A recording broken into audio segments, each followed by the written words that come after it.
नागपूरमध्ये भाजप प्रदेशाध्यक्ष चंद्रशेखर बावनकुळे यांनी आज निवडणुकातील बंडखोरी, मुंबई महापालिका तसेच मेळघाट बालमृत्यू प्रकरणासह अनेक मुद्द्यांवर भूमिका स्पष्ट केली आहे। बघूया त्यांनी काय मत मांडली।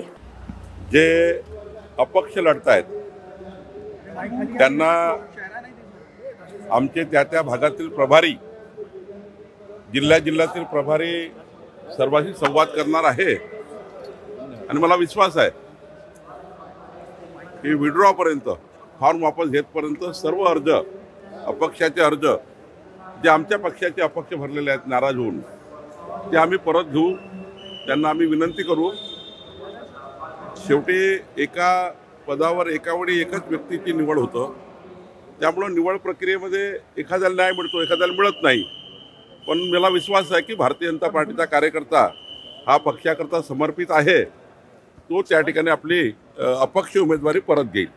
7-8 वर्षांनी निवडणुका झाल्या आहेत, 10 वर्षांनी काही ठिकाणी झाल्या आहेत, त्यामुळे प्रत्येकाला वाटतं निवडणूक लढावी। शेवटी इतक्या दिवसांनी निवडणुका झाल्यामुळं प्रत्येकाला अपेक्षा आहे। पण साधारण आम्ही उमेदवारी अर्ज वापस घेण्याची जी डेट आहे त्या डेटपर्यंत तुम्हाला बऱ्यापैकी कमी झालेलं दिसेल। नाही, आम्ही महायुतीमध्ये जातो आहे। आमचे नेते देवेंद्र फडणवीसजी, रवींद्र चव्हाणजी, आशिष शेलारजी, अमित साटमजी, आम्ही सर्व नेते त्या ठिकाणी बसून माननीय एकनाथजी, माननीय अजित पवारजी आणि आम्ही एकत्र बसून मुंबई महानगरपालिकेमध्ये महायुतीत त्या ठिकाणी लढणार आहे। आणि मला विश्वास आहे की मुंबई शहर बदलत आहे। मोदीचं सरकार, महाराष्ट्राचं सरकार मिळून डबल इंजिन सरकारच्या माध्यमातून जनतेची अपेक्षा आहे आणि मुंबईची जनता आम्हाला निवडून देईल। मुंबई तो सर्व आतापासून काही त्या ठिकाणी चर्चेला आणणे योग्य नाही आहे, पण हे मात्र खरं आहे की आम्ही 51% मतं घेऊन 2/3 बहुमत घेऊन मुंबई महानगरपालिकेमध्ये महायुती निवडून येईल। मेळघाटमध्ये हा जो रेशो आहे बालमृत्यूचा, तो आता बऱ्यापैकी कमी झाला। उच्च न्यायालयाने दखल घेतली आहे।